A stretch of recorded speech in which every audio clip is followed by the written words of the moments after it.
వస్తాం వదిన అందరం, తప్పనిసరి వస్తాం వదిన. ఎంత తీసుకుంటున్నారేంటి? ఉంటా వదిన. ఎల్లుండి బావ పెళ్ళి ఉందిరా, అందరం వెళ్ళాలి. ఏ బావా? అదేరా ఆ రోజు వాళ్ళ పెళ్లికి వెళ్ళాం కదా. ఏ పెళ్లి? అదేరా మీ బాబాయ్ వాళ్ళ పెద్దమ్మ కొడుకుది. వాళ్ళందరూ ఎవరు? అందుకే అన్ని ఫంక్షన్స్ కి రావాలి. ఇప్పుడు చూడు, నీకు ఎవ్వరు తెలీదు, రేపు నీ పెళ్లికి కూడా ఎవ్వడూ రాడు. పొద్దున్నే ఇసుకిస్తావు.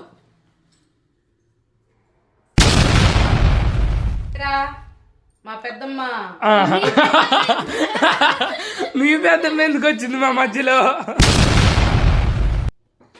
అందుకే అన్ని ఎవరు రాదు నీ పెళ్లిళ్ళకి వాటికి. మధ్యలో